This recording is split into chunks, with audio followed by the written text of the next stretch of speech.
Welcome to the Riverside Training Facility. I'm Lieutenant Sonny Bonds.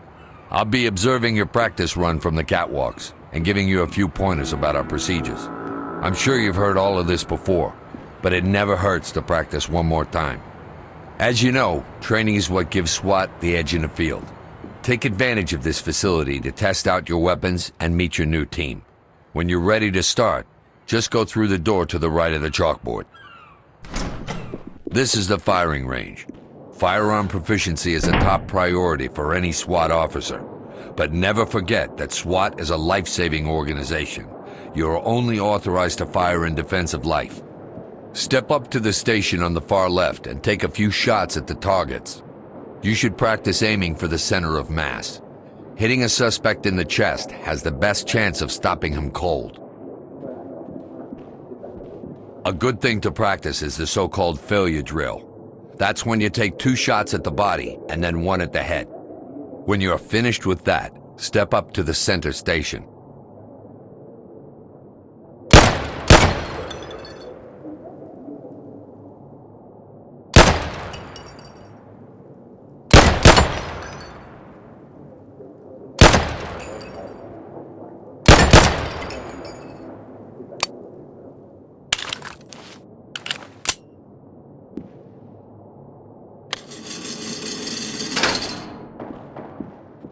Your pistol is your backup weapon, usually used when you're in a bind or don't have time to reload.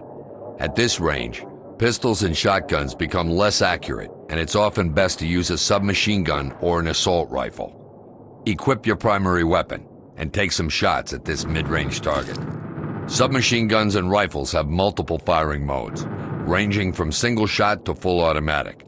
The M4 fires in semi and full auto modes, while the submachine gun has semi-auto and a 3-round burst. When you're done, move down to the long-range station.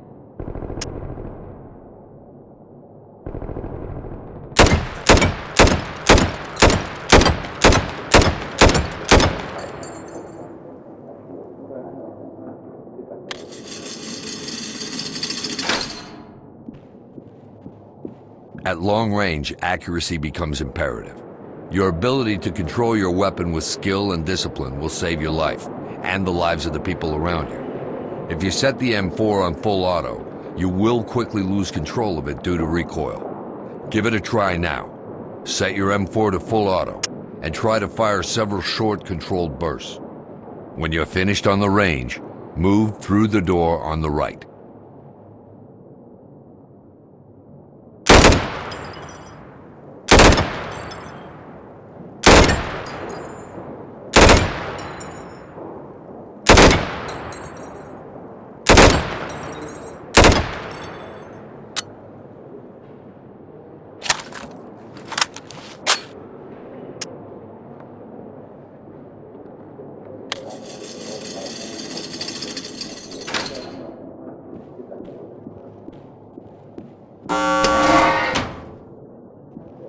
Not bad.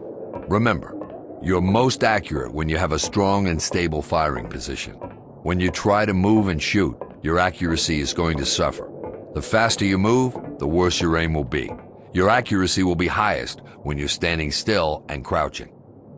This portion of the range is for firing at multiple targets behind cover.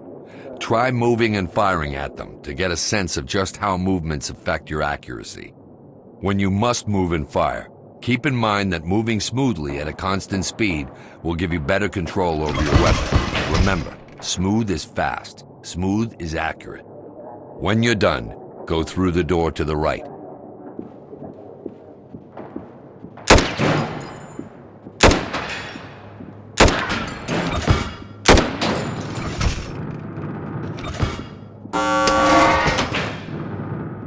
Welcome to the grenade range. Practice throwing your non-lethal grenades for a while. You can test your accuracy by throwing them through the windows on the structure. You can also test their effectiveness by throwing them at Cadet Wilson.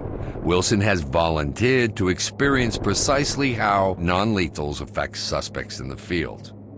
You ready, Cadet? I guess so. Cheer up, kid. We all had to do this once. It'll only sting for a few hours.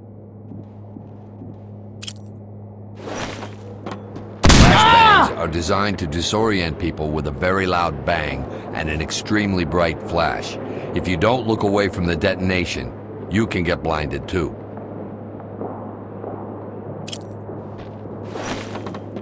CS gas causes people's eyes to water and affects their breathing. Makes it difficult for them to do anything other than cough for a short period of time. Oh, shit!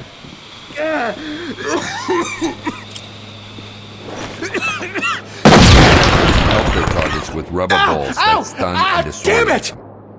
Oh, shit! Great. Let's continue. Go ahead and try this door. Uh-huh. I locked it before you got it. We have multiple tools for handling a locked door. The first is picking it. Good when you want your entry to an area to be quiet. Pull out your toolkit and use it to pick the lock.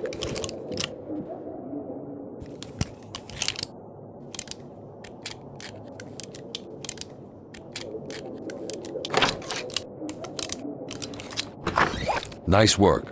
Move on to the next door. We'll use a breaching charge on this one. Much louder, but more fun. Okay, we're going all out on this one. Pull out your C2 charge, and let's blow this thing open. C2 is great for opening doors quickly and surprising the perps on the other side. This is a two-step process. First, set the charge above the doorknob.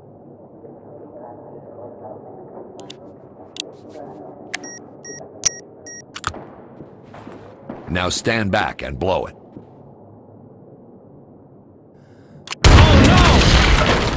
Nice. I never get tired of that. You do need to be careful with these. SWAT! They are explosives. Anyone directly on the other side of a door is going to get seriously injured. We are a life-saving organization. We don't want to kill people. Sometimes the knuckleheads give you no choice.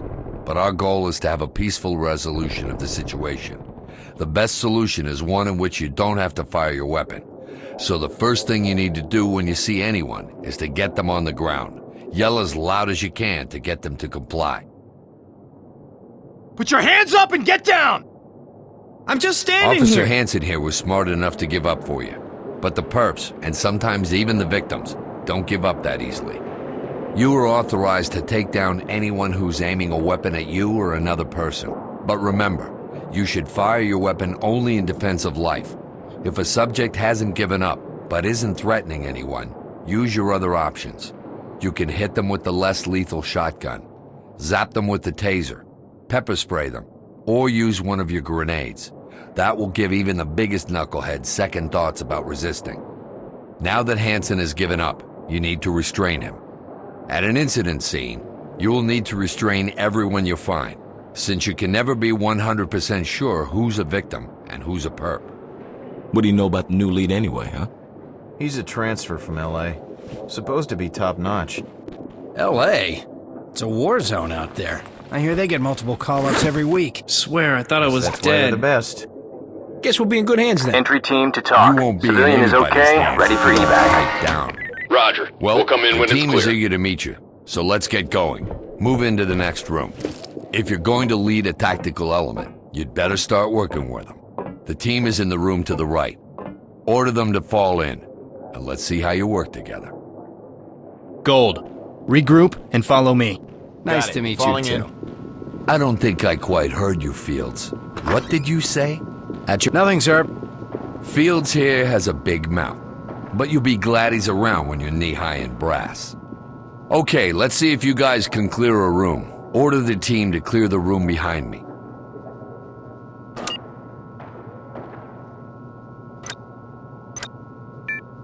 Get her open and clear it.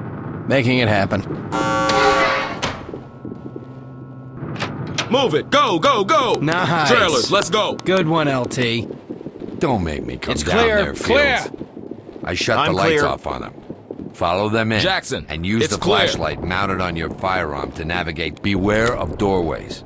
Most SWAT fatalities occur when the team is ambushed as they come through the door. Deploying a grenade into the doorway will buy your team time to clear the threshold. Go ahead and do an open bang and clear on that door.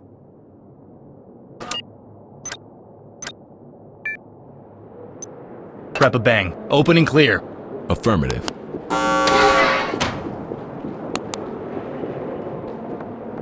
Prep for flashbang. Let's roll. Moving forward. All right. Jackson, room clear. Behind In these position, eyes is an clear. open doorway. It's often best to scout out a room from a safe distance. Back in the day, we used a mirror on a stick. Simple, but effective. Nowadays, there's a high-tech gadget for everything. For corners and open doors, we have the OptiWand. The OptiWand's a tiny camera at the end of a telescoping tube. You can even use it to peer under a closed door to scope out a room before you enter it. Use the OptiWand on this doorway to scout out what's ahead. You should be able to stand on your side of the door and stick the wand through the doorway without entering the room. When you've finished with the wand, tell the element to clear the room.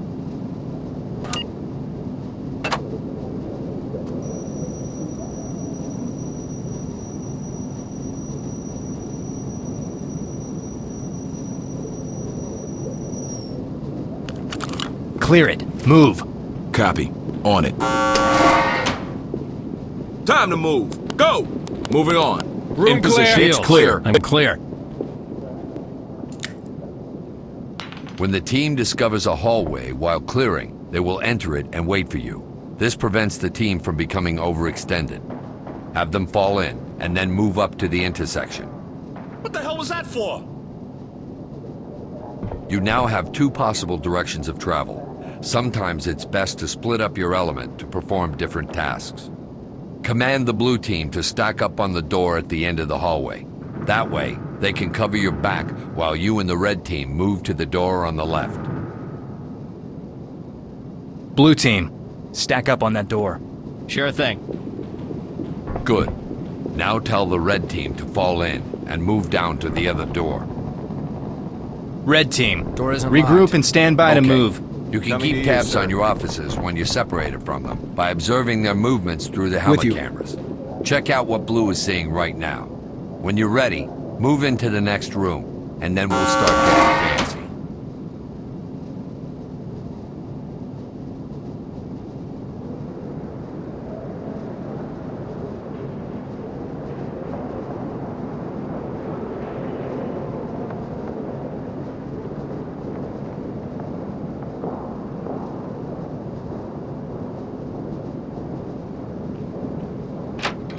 Since you can essentially see through their eyes, it's not hard to command them from a distance.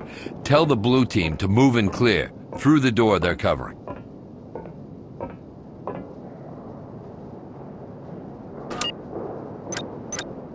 Blue, open and clear. Move when ready.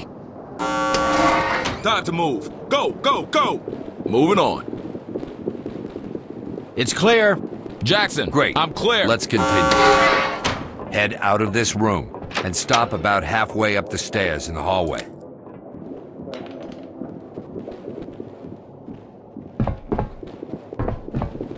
Hold up there. One of the most valuable members of your team is the sniper.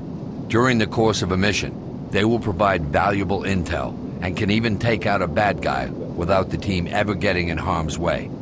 Sierra 1 is across the warehouse in the little room above the firing range. Sierra 1, whenever you're ready.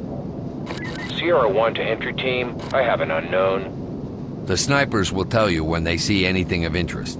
You can switch to the sniper's point of view just like you can with your teammates. Check it out.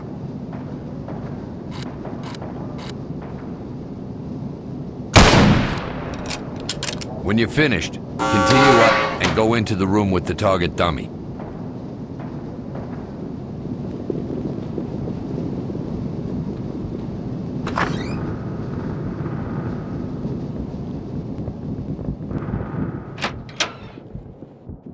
Sweet. Donuts. Nobody told me there'd be donuts. How can you eat that trash, man? That crap will slow you down in the field.